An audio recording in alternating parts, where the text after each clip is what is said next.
Kasama sa all-star lineup ng Team Valley Pure Purest Water Defenders ang dalawa sa pinakamahusay pagdating sa depensa. Hi, I'm Denise Lazaro from Team Valley Pure Water Defenders. Hi, I'm Elisha Ero from Team Valley Pure Defenders. Ang talented libero from Baste, handang ipakita ang kanyang husay sa backcourt. Sa amin po manggagaling yung play.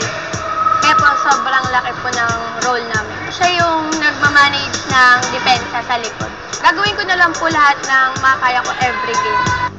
Ikinatuwa naman ng mga volleyball fans ang pagbabalik sa liga ng back-to-back UAAP champion at Iron Eagle ng Ateneo na si Denden Lazaro. Iba na yung condition ko ngayon as compared nung college. And then I had my 1-year break. Rusty, kumbaga. And I think matagal-tagal pa before I can get back in condition. So, sana makatulong yung training namin as a team. Kaya naman tiwala ang Team Valley Pure sa mas pinalakas na depensa hatid ng kanilang pagsasanib puwersa. Nabor, tinangat. Si Paran Blas. Ito lalo. Sa amin po lahat ng gagaling na para po makapag-play ng maayos.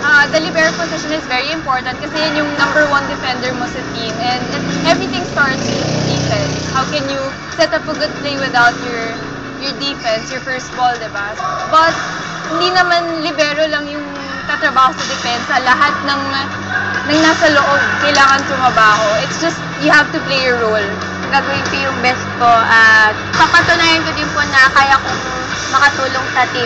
Ini-expect nila sa akin na I'll do my best to get back in condition para makatulong ako sa team. Siyempre, I'm part of a team na packed with a lot of good players. I expect myself na rin to step up to the plate. Nagagat si Valdez. Ito si Paran. Lazaro. Soltones. Sarang Thank you po sa kanila sa patuloy na pagsuporta. We're really lucky na you guys are still there for us, cheering for us, despite us being down.